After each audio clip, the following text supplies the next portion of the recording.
আসসালামু আলাইকুম রহমতুল্লাহ বারাকাতু। আজকে আমি আসছি মিরপুর হজরত শাহ আলী বাবার রওজা মুবারকে।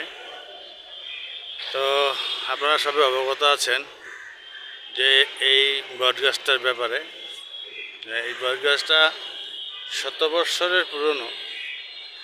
তো এই বটগাছটা কেটে ফেলেছে দুর্বৃত্তরা। আসলে কি বলবো, বলার মতো কোনো ভাষা, বলার মতো কোনো কথা নাই। এটা হৃদয় বিদারক। কারণ বিভিন্ন পাগল মাস্তানরা এখানে আইসা ছায়া নিত, বসত। জানতে পারলাম এখানে নাকি একটা টক্কন ছিল। সেই টক্কনের লোভে আজকে এই বট গাছটির পরিণতি এই অবস্থা। কি বলবো, হজরত শাহ আলী বগদাদী রহমতুল্লাহ আলাইহির সার দিবে না ইনশাল্লাহ। ওদের বিচার এ দুনিয়াতেই হবে, ঠিক আছে।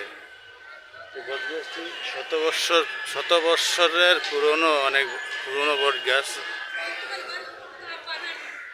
এটা নিয়ে অনেক মানববন্ধন হয়েছে।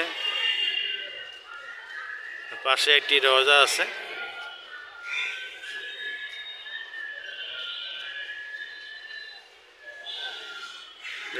পাগল মস্তান ফকিররা এখন রৌদ্রে পরে ঘুমাইতেছে, ঠিক আছে। রৌদ্রে এখন তো এই বটগাছের নিচে রৌদ্র, কিন্তু যখন এই বটগাছটার এই ডালাপালা ছিল তখন এই নিচটা অনেক ঠান্ডা ছিল এবং এখানে অনেক আরাম পাওয়া যেত।